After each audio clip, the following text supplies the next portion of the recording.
Hello everyone, welcome back to Journey to I Do with Magic. And we are gonna catch up on something that I started last year, which was hashtag #NoBay, because a few people have been asking me if anything has changed in my relationship slash lack of relationship. So I feel it's only fair for me to update you guys in terms of Journey to I Do hashtag #WhyNoBay. So this will be hashtag #WhyNoBay part 3. Yeah, let's go into it. So last year I spoke about how I'm single, how I have come to a place where I feel it's important for one to be very clear about what their purpose in life is before getting into a relationship, and how I am not longer at that position where I want or feel like I should be leading a man, because I think in my growing up, not just in age, also in my walk with God, I am learning the responsibilities and the roles that a wife needs to play, and I've been working on being that. So I'm hoping and praying that wherever my spouse is, God will be working on him, on his own roles of what he needs to do as a husband. So for me, from what I've learned, I'm not a leader. Not to say I cannot actively do things or lead in certain areas, but just to say in terms of the structure of a household, I am not a leader. I need to submit. And not to say that I'm weak or to say that I am incapable of becoming great in my own right, but just to say that, like any place and structure and organization, there needs to be leadership. There needs to be the person who steers the ship. We can't all be captains, even though there's an assistant to the captain, but there's still the captain who is the one who makes the major calls and is responsible and accountable for making those calls. And should he steer the ship in the wrong direction, he is accountable, not the assistant. And that's why the captain is always necessary. That's why the pilot is always important, because they need to make the hard decision, and they've been trained and equipped for those responsibilities and roles, because they didn't just wake up and become professionals and be able to make those calls. And if I don't learn my responsibility and my role as a woman and as a future wife, I will end up not playing my role, and I will still be accountable for that.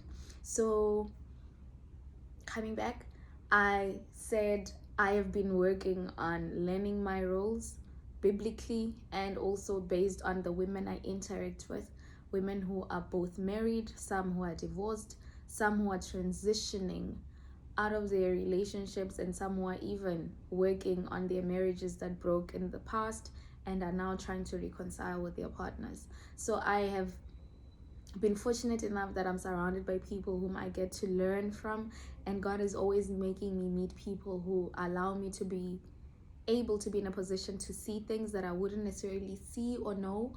And I have been in that place where I'm just enjoying my singleness. And funnily enough, I think towards the end of the year and this year, I'm a bit more open to dating. I think I am slightly ready to meet someone and get to know someone, as opposed to how I was feeling last year, where in 2018, where I just didn't feel like I could even date. I still feel like I don't know how to date. My gosh, I don't know. I don't know what people are supposed to do and not do. Do I call? Do I not call? Is me calling chasing? Like there's so many rules and there's so many nitty-gritties that if you go on Google, you'll find things. If you speak to different people, they will have different answers. And I'm just trying to find what works for Kuti, what works for Magic, what for me feels normal, and what for me is dating in the right context, and what for me is being myself without letting the influences of what people think dating should be, and also not playing fool or being naive and chasing when I shouldn't be, because then that would just prove that I didn't really learn that I'm not supposed to lead. I'm supposed to relax sometimes and let the man do all the sorting. And yeah, man, it's been interesting. I don't know. I haven't been on a lot of dates, but I'm open to it this year. I'm open to meeting people. I'm open to getting some questions in my head answered. Questions about, do I really attract what I am? Do I really attract what I deserve? Do I know what I deserve and then act contrary to what I know? And have I learned from some of the mistakes that I made in the past, and is it coming through in how I do things? Because you will know them by their fruits, not by what they think, not by what they posted last year, but in the interaction and so forth.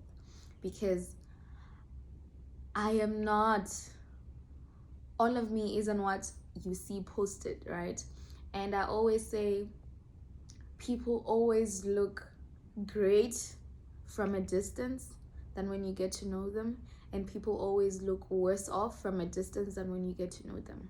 Let me emphasize, you can judge a certain group of people based on stereotypes, only to find that once you get to know someone, they actually fall part of that group and they don't fall within the stereotype you had created.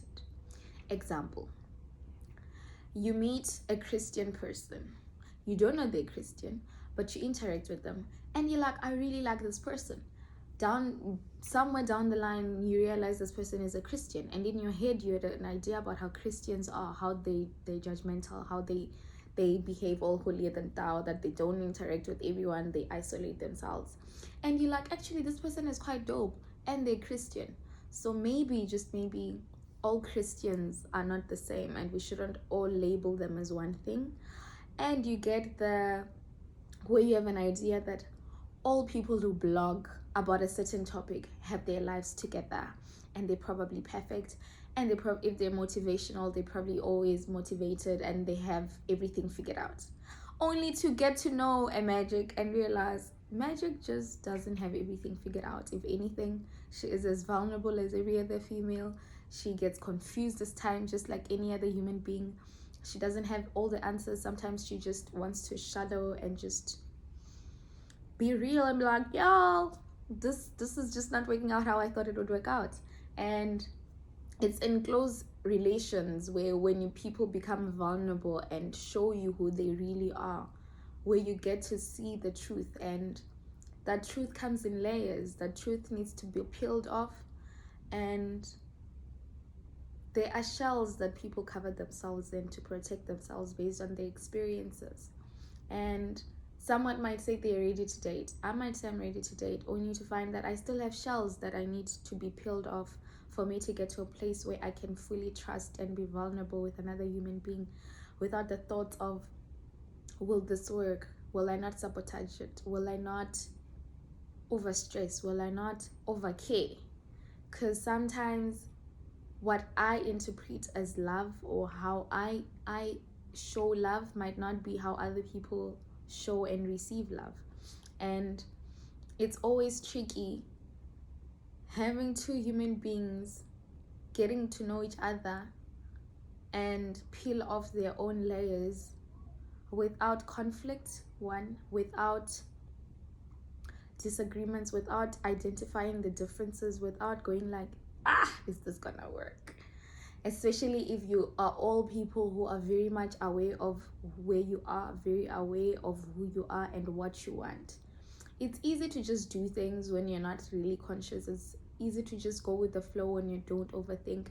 But the results of that, I think everyone knows that when you just go with the flow, it ends up not going anywhere. Yes, people will say sometimes don't overthink it, just go with the flow, but only to find yourself that you've been in this situation, ship or whatever, for months and it's going nowhere, and then you have to catch yourself and wake up and realize this is not going anywhere, and you're still in the very same place you were a few months ago, if not worse off.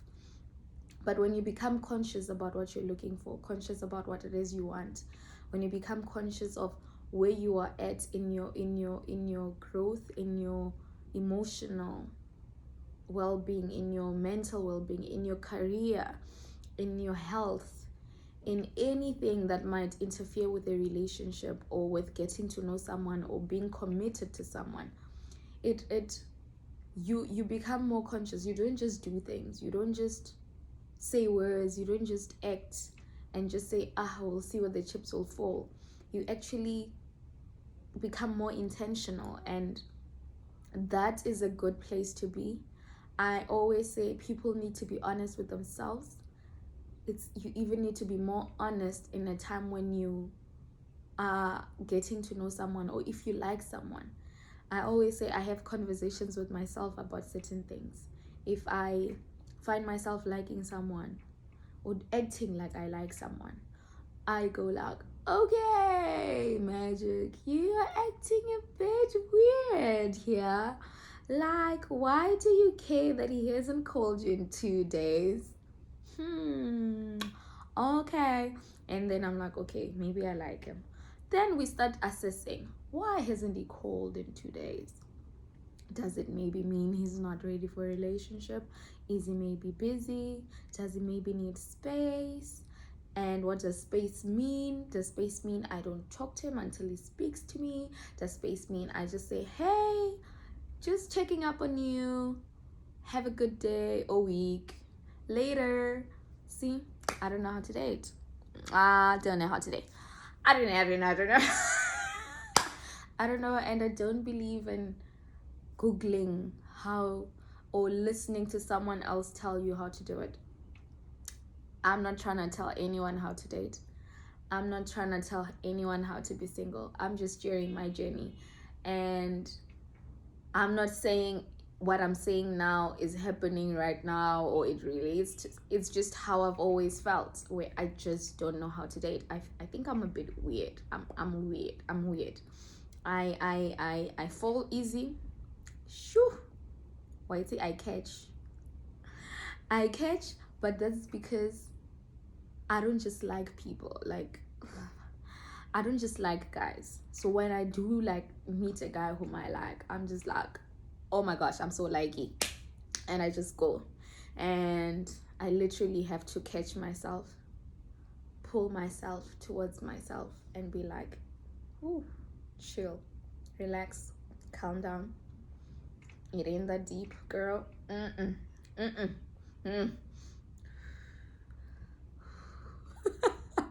Literally. And it's always tricky because it's just me, and maybe there's a reason in the subconscious mind why I am the way I am. But one thing I can tell you, as much as I catch, I'm not desperate. That's the difference. I'm not desperate. As much as I might admit I really like you, or I really like a person, if I know for a fact that they are not good for me, I also really say, I really like you, but I can't be with you. I really like you, but I don't think you and I can be together right now. I really like you, but I think you need time. I really like you, but because I have learned that guys are always more concerned about how women will interpret their actions when they're getting to know each other, because women tend to fall faster. Men don't fall as quickly as women do. Women fall for different reasons. Maybe you like how he sounds, you like what he tells you, you like the prospects of where you could be. Maybe you are really drawn to his character, how he loves God. Simple things. Maybe you're really drawn to how passionate he is about his career. There's so many things that can get a woman to be drawn to a man. Whereas with men, they fall with time. Like, they take time to like love. They don't just love.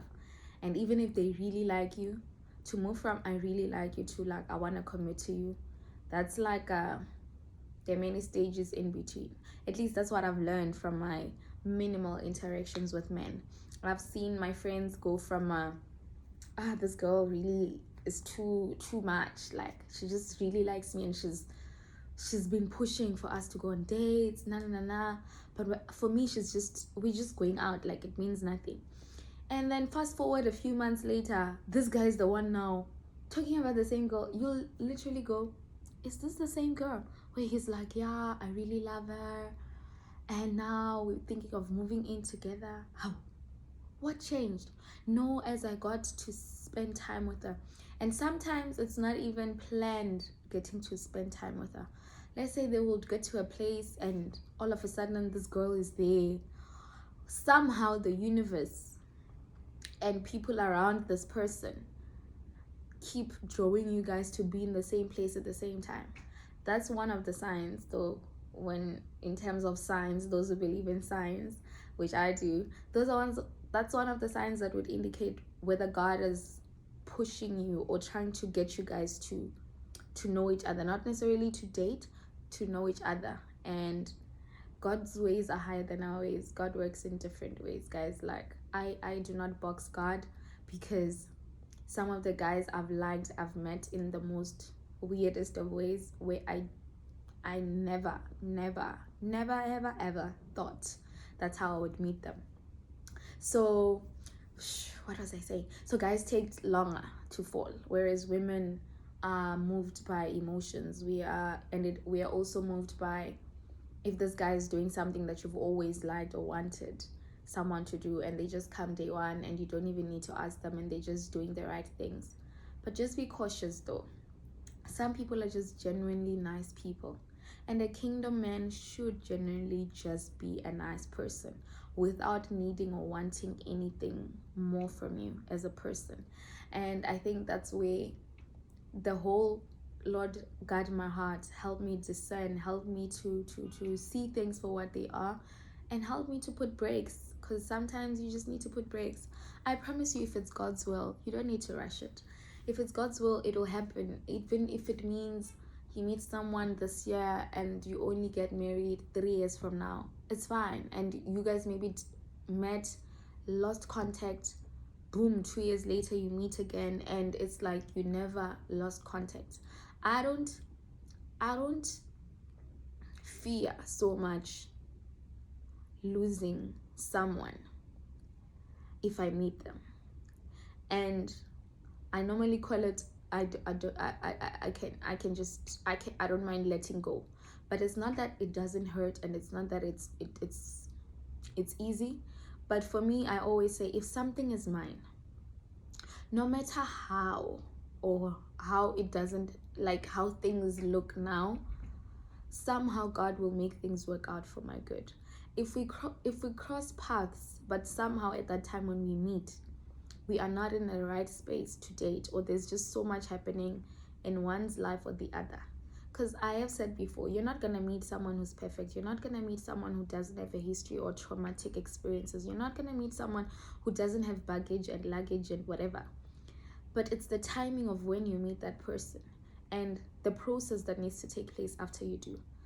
It's like, haven't you ever seen an advert and you take note of it, but not really do anything about it, and then a few months or a year or 2 years later, you see that thing live, and you're like, oh my gosh, I've been in love with this thing for a while now. And you ask yourself, for a while now you've been in love, you just saw this thing now. Sometimes God will allow your spouse to be introduced to you, like snippets, hi, hello. And then they walk away, and then you're like, oh, I thought it was my person, but no, maybe not. Oh, because maybe you can't afford the item that's being advertised right now. 2, maybe you have something else that you're holding on to, or that you're paying installments for. You can't add another thing because your finances will be too stretched, i.e. you're still holding on to a past relationship, still going through a breakup, or still obsessed with someone else who's not your person. But hey, at the time, I guess you don't know. Or it could be that you see it and you're like, it interests me, but not that much. And then only when you do see it, you just, after a while, you're like, this is it. Because then you would have seen other things and you're like, actually, I downplayed just how great that thing was. So that's how humans are. We unfortunately also suss out human beings the same way we suss out every other thing that we like and end up attaining or not attaining. And I am all for being patient with yourself. I'm all for being honest with yourself. I'm all for don't force for things to happen now just because you think it should happen now, whereas everything around you is saying it ain't it, or it ain't time yet. And I always say, wouldn't you rather want someone who wants you as much as you want them? And at the same time, it can be, I will push and drag this person to get thee. I will be with this person until they realize I'm the spouse and the God-sent answer they've been waiting for. No, that is not your job. It is not my job to convince any man whatsoever that I am right for them. I don't need to cook to convince you. I don't need to do anything to make you think I could be the one. No. When you are the one for someone, and I mean, let's be realistic, not all married women are good at cooking. Not all married women are the hottest banging bodies women out there in the world. No. Not all women are the most intelligent of women. There is no one person who is everything. I cook, but I don't know if I'm the best cook he's ever tasted food from. I'm beautiful, but I might not be the most beautiful girl he's ever dated or liked. I mean, you can't be everything. There's always gonna be better, right? And that is the reality of life. There's always better. There's better everywhere. There's better of everything and everything and everything and everything and everything. That's just as much as there's better men to the one you like right now. There's better and better and better. And that's why they say love is a choice. You go and you're like, I choose you, boo. I choose you. Out of all the multitude of 7 billion, I don't know how much portion is women or male, but let's just say half. Out of the 3 point something or 4 point something men, well, if you're a woman to a man, out of the 3 point something men out there, I choose you. Even if I find myself in another continent, if I find myself in another country, if I find myself in another province and you are not there, but I have said yes, I do to you, I will still say yes, I do to you. Even in the midst of distance, even in the midst of you are at work and I'm at home, or we are both at work, because cheating is happening the most at work. Which is why y'all maybe should not be so impressed by the, oh my gosh, what does he do? Oh, he's a what? That just means he has more women around him. But anyways, okay, no, you do need a man who works. I'm just playing about that, but I'm just saying, don't overemphasize on things that don't matter. At the core of it all, at the end of the day, you need someone who is faithful, someone who is loyal, someone who will choose you, someone who has the same belief systems as you, that when you go through life challenges, you will be able to stick it out. Because the life that we're living on this earth is very sensitive, very fragile. There's a lot happening. There's a lot that is out of our control. Whether the budget speech is spoken, whether we change the political party that is running, life will be life. You can't control everything. Even if you pray, even if you're a woman of God or a man of God, we are not immune to pain. We are not immune to challenges. Someone might get sick after you get married. What if you find one of you has cancer? What if you find one of you actually cannot conceive or has a low sperm count? What if you find out that, what if one of you loses a parent after you just get married, or even when you're dating? Guys, this is life and it happens to everyone. What if he has erectile problems? What if this girl can't get you excited? And it has nothing to do with, you know how we always have reasons for everything. If you watch too much porn as a man, once you get married, you won't be able to enjoy your wife. Let's say you never even enjoyed sex. You never watched porn. You never watched porn. You were a pure-minded man of God who waited. But this woman she's just not getting it. And she's just not doing it for you. Does it now mean you cheat? Does it now mean you leave the marriage? No. These are things that no one can prepare themselves for. These are things that if people tell you, listen, 2 years down the line, should you marry this person, this is what you will encounter, you will all go, I'm good, like, peace out. But then when you make those vows in sickness and in health, Till death do us apart. You say it, but you don't think all these things that you hear happen to other marriages can ever happen to you. And that's us. That's humans. We never think certain things will happen to us. We always think, not me. Until it hits you, until it knocks on your door, until that diagnosis comes to your family member or to you, until. We're not saying let's live anticipating bad things to happen, but I'm saying let us make wise decisions with the mindfulness of the fact that life happens to anyone. Even if you love God, even if you don't love God, life happens. There is no running away from it. So when you're saying, if right now you have to grab this person's hand, whether male or female, to convince them that date me, love me, what will happen in the times where things that they don't want to happen or things that they cannot withstand in their own human power comes, and you can't even talk yourself into staying, nor can you talk them into staying. It can't be I talked you into it. It has to be a choice. And I have gone out of topic as per usual, which is why maybe I must start writing a script, because girl can just go. But anyways, so when you date with the understanding that, one, you're getting to know someone. It will take you time to know someone, and don't expect a one night miracle wonder. That's a one night stand. It's not a yeah. It takes time. Take time to know the person. See them in their best of states, and God will allow you to meet people in different stages and phases in life. Some you will meet them when they're at the most peak of their lives. Some you meet them when they're like doing well in their careers. Some you meet them like very confused in their careers and just confused and just slightly depressed. I do get slightly depressed with my career, but it happens. You might meet someone and they're going through a breakup, an emotional time in their life. Maybe they just lost a family member. Maybe they are just not confident in themselves because of an event that took place. And all of those phases are very important in you deciding. But just be open-minded. And I always say, I think I said it in the past videos, ask God to show you the real person, not the magic you meet in a glimpse or in a phase of her life, and then you conclude that she's a particular way.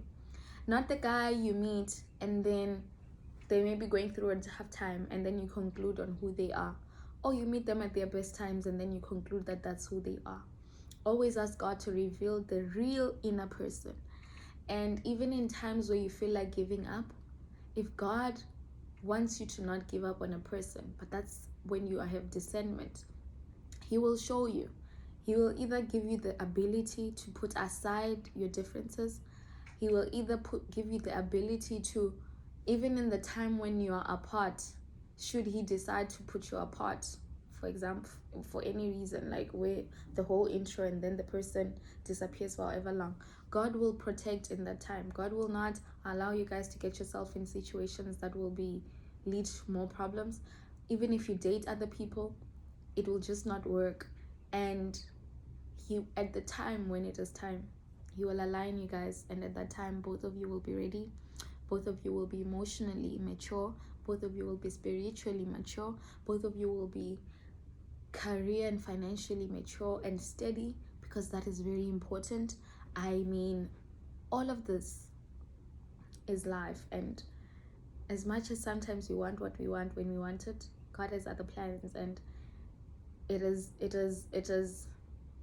our responsibility and our role as children in God, and who are trusting God to do things for us, to trust Him and to trust that in His timing everything will work out.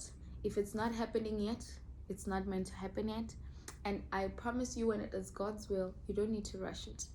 Everything will just flow, and when you know, you will know. I have always not understood what it meant, but after knowing that I know that something isn't for me, I trust that even when it is it, I will know that I know. Because there is just an awareness that comes into your heart. And not to say you won't have doubts, not to say you won't fear. I promise you, even the people who got married on the day of the wedding at the altar, they probably had doubts, they probably had fear. Okay, no, maybe not doubt, just fear. Because we are all human and we get nervous at the thought of change. We get nervous at the thought of love. Even if you've never experienced love and you meet someone who loves you genuinely for you, it can be scary. It can bring questions like, do you know me? Because sometimes we really think it's us. We really think, I'm just not lovable. Maybe I'm just toxic. Maybe I'm just this. Maybe you are, and if you are, acknowledge it and work on it. But I promise you, there is a person out there who thinks you're amazing. If you have not met them yet, you will. And in the process of getting there, I think we need to also move away from thinking that if we're single, something is wrong. Like, there isn't, you don't always have something to fix or something to learn or something to work on yourself. Maybe you even know what your purpose is, but it's just not happening. If that's the case, God is using your singleness for his glory, and he will one day unite you with the person whom he has for you, and glory will be to him. Because if he could do it for you, then other people will then find grounds to say, if God can do it for Magic, God can do it for me too. So it's not always there's something wrong with you, work on yourself, this, like how I was feeling last year, where I went through a lot of things which for me were necessary, and that's where God had me, because he basically isolated me and started peeling off certain layers and making me realize certain things. I had to forgive certain people, I had to let go of certain things, I had to even let go of ideas in my head about what a relationship would be like, what marriage would be like. And that's why I got an influx of married people who were just telling me about their marriages and how great it can be and how terrible it can be, to peel off the false images I have in my head about how marriage is. And I completely feel like now I'm in a season where God is allowing me to now be free and open, and giving me the ability to meet people. And I'm gonna take that ride on, and allow myself to be vulnerable, allow myself to be honest still. And I don't have it figured out, I don't fully understand. I'm not saying particularly it's my year to meet my husband or to get married or anything like that. I don't have timelines. I just know that at the core of me, I do not want to get married. At the core of me, I do want to have kids. At the core of me, I would love to meet my spouse. But I'm not going to put a date or a timeline and say I need this done by this time. Or if it doesn't happen by this time, oh my gosh, my life. No, I'm still young. I'm living in the moment. I am enjoying and trying to figure out my career, right? I'm trying to figure out my career and enjoying my life in the process. And I am living as if there is nothing else that I'm still waiting for. Because what if it comes 5 years from now? What would I have done in 5 years? So if you want to study. If you want to travel. If you want to explore other careers, explore. Now is the time, when you're still single. I was telling someone last night that you cannot, even when you're married, even if we say that you don't necessarily change when you get married, there's certain things you can't do. I can't just rock up and just take a bag and be like, I'm out for like a week. When you're married, you're accountable to someone else. When you have kids, you're accountable to someone else. Your money is not just your money. You need to make sure that everyone in the house has food. It's not just your toiletries, it's everyone's toiletries. It's not just you. It moves away from being you. And most people struggle with the concept that a relationship does not need people who are selfish. You can't be selfish and have a successful relationship. It can't just be about you. This is how I feel, this is what I expected, this is what. You need to listen to the other person. You need to also meet the other person halfway. Sometimes you need to say I'm sorry even when you know you're not sorry, or when you didn't do anything wrong. Okay, not when you do the other person wrong, just to have peace. And also acknowledge that you can't always be right. There is no human who's always right. There is no human who's always great. even in those moments, be honest with yourself and probably apologize where you need to. And that's the only way that a relationship will work. So if you're still selfish, chances are you will not get into a relationship. If you do, it probably won't last. If it does, yeah, no, you need to change. But yeah, I hope this has been insightful. Bottom line, yes, I'm still single, open to dating, still relearning or learning how to date God's way, especially, because yeah, no, that's a test in itself, one that I'm not particularly sure if I'm good at or if I'm ready for, but I'm praying and hoping that, and studying as well, that I become better at it. Take note of yourself, take note of how you react, take note of how you speak, take note of how you make people feel around you. It's not just about you. If you constantly make people feel a certain way, then work on it. Admit that you have a problem and work on it. Don't just always think it's always the other person. Don't just always think, no, you'll meet someone who will be so naive to the flaws you have and say they will love me with my flaws. Yes, you will always have flaws and there will be someone who loves you, but if it's flaws that you can work on, please do work on them and just become better. That's what Journey to I Do is basically about, becoming better versions of ourselves and sharing the journey on the way until we get to the place where we can say, I do, I do, I do. In this instance, it was about relationships, right? But like I said, this is not just about relationships. I'm talking about journey in my career, journey in my personal growth, journey in anything and everything that I get to a point where I do. And I will let you guys in the doing. And yeah, I hope you enjoyed this episode. It's a bit long, but hey, I don't know. The wait continues in every meaning and word of the wait. It's hard, gets harder, especially when you meet people you like and you're like, oh my gosh, say what? But yeah, God help you and God help us, God help me. Journey to I Do 2020.